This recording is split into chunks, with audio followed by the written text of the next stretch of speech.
Welcome to Trial by Fire, an original podcast by Lexigate. In each episode, we sit down with women who built their own firms and redefined success on their own terms. Here's your host, Julia Hensel. Welcome back to Trial by Fire, where we hear the inspiring stories of women who have built their own firm. Today, I am thrilled to be joined by Bailey Lazzari, who has an incredible journey of starting her own firm in the great state of Wyoming. So, Bailey, thank you for joining me today. Thank you so much for having me, Julia.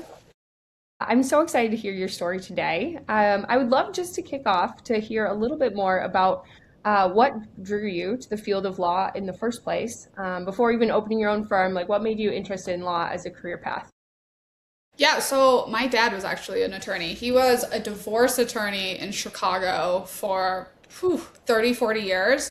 And so, back in the 90s, we were big, take your daughter to work day, right? And so I remember going to the courthouse in Chicago, right, with the big Picasso statue out front, 40 floors of courts, a whole room or a whole floor just for the clerks. And I thought it was the coolest thing ever. Being with my dad, getting to see him, just being the coolest person ever in my mind. And so I always thought, I want to do what my dad did, just as cheesy as that. I always looked up to him. I always loved the hustle and bustle of it. Everyone seemed so cocky, but in a way that they had something to be cocky about. They were excited about their clients, they were excited about their cases, and they just had something that they were working towards and something they were proud of. So that really inspired me in the law. And then when I was in my 20s and my teens, of course, I don't want to do anything my parents wanted to do. So I put that off, put that dream aside, and then I proceeded to get degree after degree after degree in psychology and social work and teaching. And I was getting scholarships for everyone, but my parents told me, you cannot get one more scholarship. You have to decide what you want to do for a living. You can't keep on going to school for free. And so I got a scholarship to law school. Okay. Just because you're told not to. Yeah, you're put out to be a lawyer if someone tells you don't do that, and you're like, okay, I'm going to do exactly that. Exactly. I just needed someone to tell me to not do it. So. That's amazing. And honestly, our stories have some parallels in that my dad was also a lawyer, and I went with him to Bring Your Child to Work Day. And my dad also thought it was super cool, great person. But my experience on Bring Your Child to Work Day actually made me realize I do not want to be a lawyer. So that's where our stories depart, I guess. Although I do love, I'm with you on the fiercely competitive spirit of lawyers. It is so cool. But for me, it was all the writing. I'm not a big writer, and I saw how much time my dad spent in briefs. Now, maybe today with all the benefits of AI, that might be different. But anyway, that's where for me, I was like, I can't do this. See, I think if I saw how much my dad had stressful phone calls or wrote briefs, I totally wouldn't have done it. But, I only got to see him being a star in the courthouse. So maybe he shielded me from all the bad stuff. It's great though. It's like Instagram. You get to see the good moments of everyone's life. Exactly. Cool. Well, then tell us a little bit more about your journey to start your own firm. You started your own firm fairly early in your career relative to what some folks do. And so just what was your inspiration for doing that, and how did you decide to take the leap? Yeah, so throughout law school, I worked for a big personal injury firm. They're called the Spence firm. They're known for the Silkwood trial and the McDonald's hot coffee case. So they're a pretty well-known PI firm. And I really thought I was going to do that. That was just what my internships were. And then I realized that I probably am not the best employee. I like taking time off. I like work-life balance. I'd much rather send an email at 11 o'clock at night some days than 9 o'clock in the morning. So a lot of times, right when I was getting into the law, that we were still working those 9 to 5 hours. It was pre-COVID, right? So if you were going to be an associate, you were going to work really hard, have those shitty hours. And I was like, I don't want to do that. I want to be my own boss so I can make my life look like I want it to. And that was kind of a radical thing pre 2020. Now it's like everyone's doing it. But so I started my own firm right out of law school in 2017. And it really was for the sole purpose of just making sure my life, I was in control of my life and I was in control of my schedule. Now that I've gotten busier, sometimes I don't feel like I have control of it as much as I did when I was first starting off. But yeah, that was kind of the motivation towards just starting it off myself and why I didn't go towards a firm. Sometimes I wish I went towards a firm to learn a little bit more or get more mentorship, which is amazing, and I didn't get to do that. But, there's trade-offs to everything. Yeah, totally. My husband and I both own our own companies, and we always have the joke of like, okay, yeah, I'm the type of person who would rather work 60 hours a week for myself than 40 hours a week for anyone else. Um, but definite pros and cons. But I'm curious, have you found ways to get the mentorship piece like throughout your journey in other ways, or, just peer or other lawyers that you've kind of learned from along the way, or just School of Hard Knocks?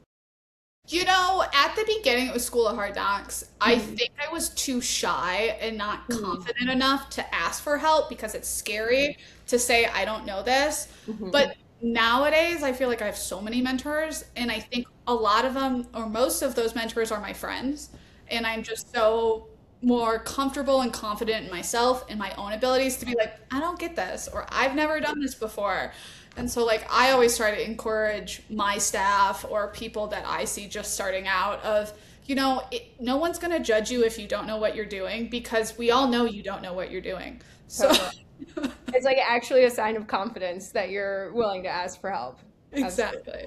Yeah. So, my mentors are just the people I work with on a daily basis. And I don't have like one specific one, but I certainly try to call my friends as much as possible and be the girl that's just like, I don't get it, or I'm scared, or, it's okay to do that. Absolutely. That's great. I would also love to hear about your geographic migration. So you're talking about following your dad to the courthouse in Chicago, but now you're in the great state of Wyoming. What brought you out there? Oh, the journey to Wyoming. So, for your listeners, I'm actually, as you said, I'm from the suburbs of Chicago. And I started off at school at the University of Illinois. And then halfway through the University of Illinois, I decided I wanted to be a free little child living in a van. And so I dropped out of the University of Illinois, which is an exceptional school that I probably shouldn't have done, probably shouldn't have dropped out of. And I traveled around the country in my car, seeing live music, and I sold gems and minerals for people in Pakistan and France and Afghanistan and Brazil. So I was doing that. Yeah, I don't know if you know this about me yet. I don't think I knew that piece. I knew you went to U of I, but I didn't know about the car van experience. Let me tell you how I got to Wyoming, right? So when I was in my gem dealer traveling days, I was going to online school and I eventually ended up in Colorado. There's a big gem and mineral show there, so it's part of the market, yada yada. And I was finishing up a bunch of social work degrees, psychology degrees in Denver. That was around like circa 2013, 2014. And that's when my parents said, like, you can either get a job full time or please stop getting undergrad degrees. Whatever you do, do not get another BA in anything. And so that's when I started applying for law school when I lived in Colorado. And, I was so adept at getting scholarships. I really had that, like, because if you're looking for scholarships, anyone can get a scholarship. You just need to find the right avenue to do it. They give free school to everyone. And so I was really looking for scholarships, and the University of Wyoming offered me basically a full ride scholarship, and that's almost unheard of in the law. Everyone's graduating with debt in my field, it seems. So Totally. to get free law school, I was like, okay, I'll try this Wyoming thing. And I went to school in Laramie. I absolutely loved it, which is, 45 minutes north of Fort Collins, geography wise, to put you where most people don't know. And went to law school there. And then I loved it, but I still was like, this is Wyoming. This is a small town. I'm still this city girl. I travel all the time. And then I found Lander, Wyoming, and I met this lawyer who was doing work on the reservation, and I didn't even the Wind River Indian Reservation. Let me be clear about that, where the Northern Arapaho and Eastern Shoshone tribes are. And I was like, wow, that is such a cool area of law that I never even fathomed, like a whole different country within a country. And so that kind of interested me. And I decided for 6 months, I was just going to have like a Wyoming adventure. So if people don't know about Wyoming, most people don't. Laramie is, like a medium-sized town in Wyoming, which is a tiny town for any other state. Yeah. 500,000 people in the entire state. So Laramie's like this like happening college town, and Lander, which is directly in the middle of the square, which is where I live now, has 7,000 people in it. And so I told myself like 6 months, you're gonna have like this little cowgirl adventure, and you're gonna leave. So I signed up for a public defender contract, which means I wasn't employed by the public defender, but they like fed me cases. And I moved to Lander. And then I absolutely fell in love with it. I found out that you can get big swaths of land, or you used to be able to before COVID, big swaths of land for very, very cheap. So I bought a giant piece of property that I could not afford anywhere else at that time in my life. Chicago, you'd probably get like one parking spot for the same amount of money. Exactly. My girlfriends were shopping for condos at the same time that I was shopping for like acreage, and they're like, "Wait, how much is it? Excuse me? Your property taxes are what?" Yeah, so I found just like my dream home. And I always say I found my dream home probably 15 years early, like too early. I wasn't expecting that. So I found my dream home, and then I quickly made Lander my home. It just turned into something small town community vibes I actually realized I loved and I wasn't scared of anymore. So, Wow, that's awesome. Very cool. And I can imagine, is it beautiful out there from like a topography perspective or?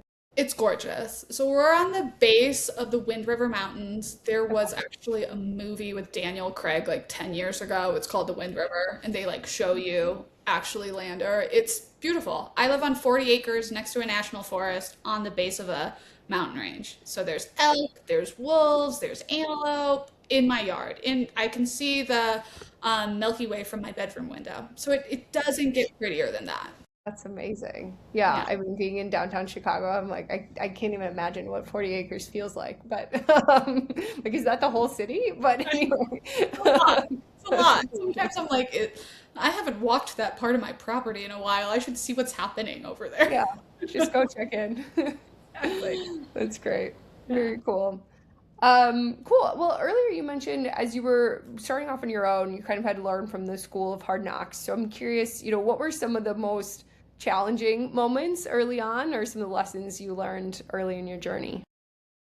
Yeah, so if any of your listeners out there know anything about being a public defender, they know that is the ultimate school of hard knocks, right? So to all my public defenders out there, I can't say I am anymore. Like, thank you for what you do. Our system would not work without you. I have no idea how you do it.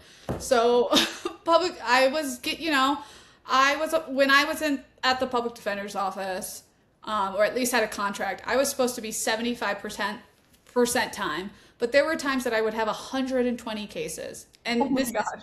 this is me being part-time with 120 criminal cases ranging from serious felonies to like misdemeanors, but a lot of serious felonies. So I I think just like the general like, oh my God, this is a lot of work and this is just expected of me was like the first slap in the face.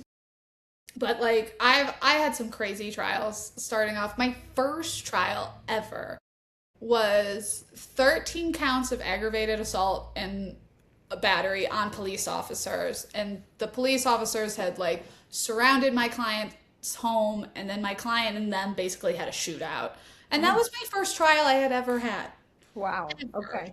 So school of hard knocks, it was kind of like, you're either gonna love this or you're gonna hate this. Thank God I loved it. Thank God I excelled in it. Thank God I wasn't scared of it. But looking back, I have no idea how I didn't fall into a pile of mush or run away screaming, no, thank you.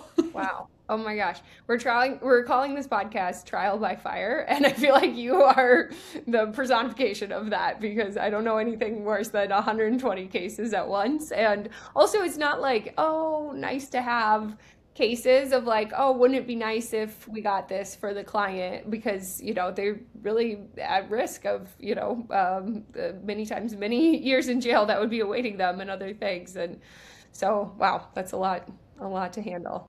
Yeah, and so now my private practice is I don't have any public defender stuff anymore. And now my private practice, I still have super serious cases, but it's so much more comfortable. I feel like I actually have a hold on things and I'm actually doing things properly as opposed to before, like, I'm doing the best I can. I'm Survive. Yeah. Survival's the goal. Wow. And as you've gotten more into the private practice side of things, you, I'm sure, are doing more and more on the business side of law too. And like, how do you manage your practice, manage your case flow, that type of thing. And so what have been some of the most fun and also most challenging things to learn on the business of law side that they don't really teach you in law school? Yeah, totally. I mean, I don't think they teach you anything about business in law school, Mhm. which I like now that I am like full-blown business owner, I think we really would have benefited from like, a little bit of SEO, a little bit of Totally. marketing, just a little bit of how you're like manage people. Huh. Um, the craziest part for me was learning how to manage people. I had Mm. never had a managerial job before. Um, Mm. I think at first sometimes I came off a little bit too chill. I wanted to be the Mm. cool boss. And then I Yeah. was like, no, people actually have to come into work. What are you doing? So I think I really, really struggled with um, managing people and communicating my needs, wants, and expectations properly and not having people just rise to the occasion and do exactly what I wanted, which I thought would just happen if they liked their job, and that's not the case. Mhm. Um, but I also found that's like my favorite thing about running a business is having employees, having a team, having people that I can teach all the things I wish someone taught me, Mhm. and like building a culture. Like we have a really cool culture at my firm that I think we all really care about what we're doing. We can laugh at the craziness of the clients and the craziness of the cases and the craziness of the prosecutor's responses to us. We all have a good way of viewing it. And so I'm really happy I not only get to be a part of it, but I get to be steering the ship. And, Totally. it's a ton of responsibility, but it's also a really cool responsibility to have if you're up for it. Not Mhm. everyone is, but if you're Yeah. up for it. No, I think that's, yeah, such a rewarding part of being a business owner is like you can really make it your own. And what do you want is your core values? What do you want is your culture? What do you want is what people care about? And I think it's one of the most impactful things because, yes, you make an impact on your clients, but also your clients kind of come and go and your team is always there. And so being able to be a part of people's lives over such a long period of time as they're with your firm is really impactful. That's something I really admire about you, Julia. I think you can tell that your employees are like really look up to you and that they like their job and you guys are all lovely people to deal with. So I can tell you're doing a great job. Likewise, I feel like anyway, it's just one of the most fun things for me is like, I mean, I like to show up and enjoy work, and for me, enjoying work is enjoying the people I work with, and I feel like I assume everyone else is the same, and so anyway, but I mean, I'm similar to you as far as lots of lessons learned along the way as well, as far as like, I think one of the things you kind of were touching on is like setting expectations for people, and that's not something like I'm similar to you of like I kind of just think everyone will just show up and do amazing. I actually read this article. It's called like a pace setter style of leadership of like a lot of times if and people like myself and maybe yourself are kind of like type A, high achieving, you kind of assume that then people see your pace and that they will just naturally match that. But I'm not always the best at articulating, here's actually what my expectation is or isn't. And so that's something that I've need to learn over time. Yeah, I always it stuck with me. My way of wanting to manage people is like what's his first name? But Mr. Knight from who manages Nike. He has this Yes. lovely book, and it's kind of I'm paraphrasing what he says, but it's kind of like don't explain how you want things done. Tell them the product you want and have them surprise you by how good they do it themselves. And Mm, so that's how I want to lead is this is the end goal, get to it however works best for you. But sometimes people need some steps in between. yeah, So we can't totally. all be Nike, you know? Yes, exactly. Yeah. I just watched the documentary. I don't know if you've seen that one yet, but I haven't anyways, seen the documentary, you but know what it's called. his biography is like one of my favorite bit. If I recommend it to anyone who owns a business, it's amazing. Okay. I don't think I've read it. Is it Shoe Dog, maybe? Or what is it called? Okay. Yes, Yeah. Shoe Dog. It's Great. really inspiring and I don't know. It's great. It's good That read. in the show notes. I think that's a Yeah. good recommendation. I haven't read it, but the movie's good, and my husband's read it, and he recommended it. So I'll have to watch the I love a good documentary. Love a good documentary. me too. It has Matt Damon in it, I think. I don't know. It was pretty well done. Okay. Yeah, Yeah. actually, like it's I'm more bad at than actors, so I mean 50% chance it's Matt Damon. actually, yeah, I've seen that one. That's a good Okay. one. Yeah, yeah. Mhm. Cool. Well, covered business side of law. I guess back on the cases side of things, I'm curious, are there any particular cases that you are most proud of or felt most meaningful and fulfilling to you? Yeah, I've started to have kind of an avenue of cases that I've been finding find me a lot and make me really proud and are kind of unexpected in my area of law. So I'm a criminal defense attorney. Most people think I just represent bad criminals, and that's not the case at all. And this area of law I've found that I've stumbling on is women who have been in domestic violence situations who are then charged for either domestic violence or some other crimes related to their abuser, just kind of messing up with the script, so to speak. So I really, really love my clients that are honestly victims of domestic violence. They're the ones sometimes who call the police, and the police show up, and because their partners are master manipulators, they're my client is the one who gets in trouble. My client is the one who gets charges. So we have a big pattern of that, and I think because I'm one of the very few female-owned criminal defense firms in Wyoming, we find those more often than not. I just had a really cool case I was proud of actually last summer. It was a jury trial out of a tiny town in Uinta County on the west side of the state. And my client was charged with accessory after the fact, first degree murder. And Wow. her husband, she was in a horrible domestic violence relationship, and her husband basically told her and the kids, hop in the car. We're gonna go see someone who owes me money. Broad daylight, he sees this person. They're all hanging outside of a trailer getting tattoos. This is a very rural area, I'll just say that much. So they're all getting tattoos at a trailer, and basically her husband shoots the victim multiple times, unloads a clip into him, kills him point blank. He tells my client, go get back in the car. And she doesn't see what happened, but clearly heard it. Gets in the car, they start driving. My client's the one that's driving. The her husband screams at her, throw this gun out of the car, throw this gun out of the car. So my client knows her husband just shot at someone, doesn't really know what happened. Kids are in the back, takes the gun, throws it out. It's completely distraught. She Mhm. gets to the house, the police eventually get there, and she's passing them a note like, I threw the gun out, here's where I threw it, like blah, blah, blah. And the police eventually remove her from her abusive husband and start asking her questions. She tells them everything. So instead of being thanked, like, thank you for telling us where the gun was, thank you for cooperating, I'm so glad you're safe. She was eventually charged with accessory before the fact, or accessory after the fact to first degree murder. And so we eventually won that trial, all based on saying this wasn't intentional.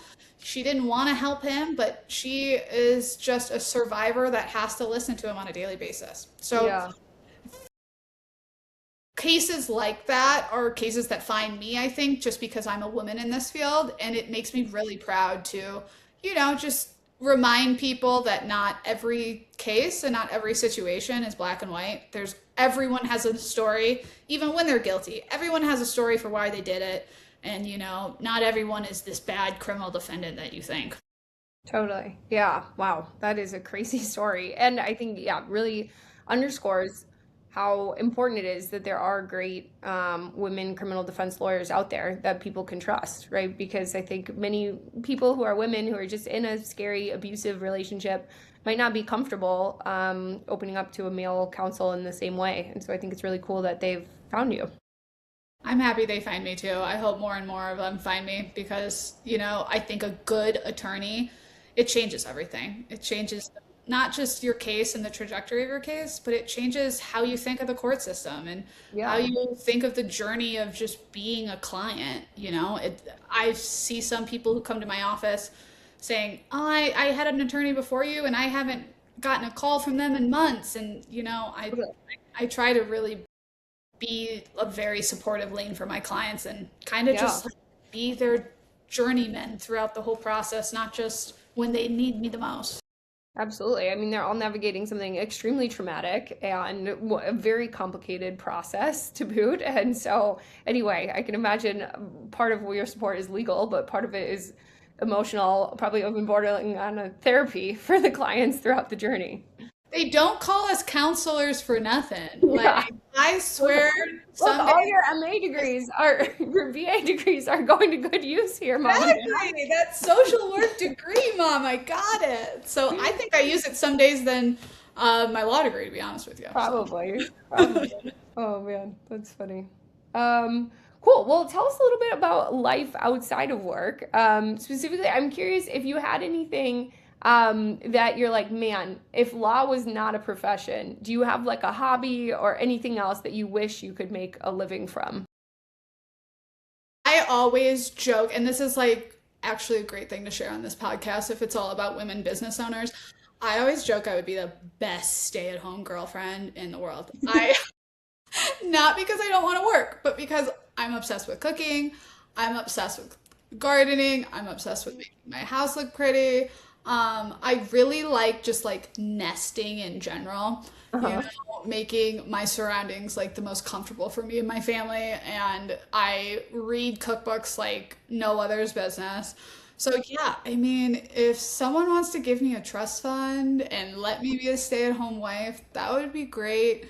But I also love running my business. But in my free time, a lot of what I'm doing is just living the most comfortable life possible. I used to be like really into like climbing mountains and doing like snowboarding and doing scary sports. And now it's like I want to go on a long hike amongst the wildflowers and come home early and cook a good roast. Yeah. Like I love it. Oh, I'm in honestly, my it middle. sounds dreamy. Yeah, And like I can tell just even from the glimpses I've gotten into your space, like you're very good at, like you said, you like making things look good. And anyway, you're a good designer. yeah, I would love to be like the coastal grandma style, like Martha Stewart-esque of the Hmm. mountains. Like I Okay. love that. There's many phases to a career, so maybe Yes, I'm just getting started, so who yeah, knows? totally.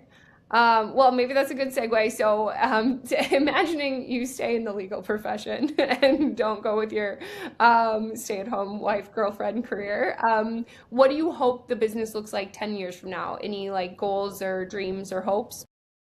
Yeah, I hope one day that my firm can function on a daily basis without me being a part of it and telling and turning those wheels. Hmm. I think a true sign of a successful business is not just having support staff, but having your staff run the business without you.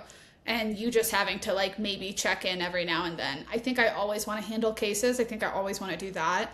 But I would like to see in 10 years that my firm can run without me and like know the systems that are in place, know what to do, know the culture and where you would take it without me constantly having to remind people. And it's a simple goal that is not simple to accomplish and takes a long time and a lot of good people. So, hopefully one day, hopefully, we'll see. Yeah, totally. I think you can get there. I feel like it's a journey, but it kind of takes you back to where you started off with, kind of why you wanted to do this, is the more flexibility and that type of thing. And I think that's when you've ultimately reached that, is when business is not only, self-sustaining, but self-managing and even self-multiplying, right? Like, can grow on its own. And I think you're on a journey to get there. So Yeah, hopefully. I just sound from this podcast that I don't want to work. Stay at home mom or stay at home life. I want my business to work without me. Well, I mean, look, it all kind of can fit together. Maybe that's what then puts you in your second career of home designer and whatnot. Exactly, right? Going back to not everything is black and white. Totally. Cool. Well, maybe just to close, would love to hear any parting shots as far as advice you have. If we have women listeners who are thinking about starting their own firm, any top advice or guidance you would give them? It's cheesy, but it's true. Just be confident in yourself. Every time you second guess yourself, every time you think someone could do it better, those people are thinking the same thing. Mm-hmm. And if you lead with confidence, you can trick yourself just like you can trick other people. That you know what you're doing, you're capable, you're confident, you're beautiful. Like, that is something I truly lead towards, is even when I don't think I can do it, I think I can do it better than everyone else who could do it, though, who's trying. So, none of us are perfect, but, you have to try. And when you try, you have to be confident about it. Yeah, I love that. I think that's a great note to end on, because I think the imposter syndrome is real, and too many people think, oh, I'm just faking it and no one knows. But the truth is, everyone's faking it, and you have to have confidence in yourself. So Exactly. yeah. Cool. Well, this was so wonderful, Bailey. Thank you so much for your time. Thanks so much, Julia. I loved it. Talk more soon. See ya.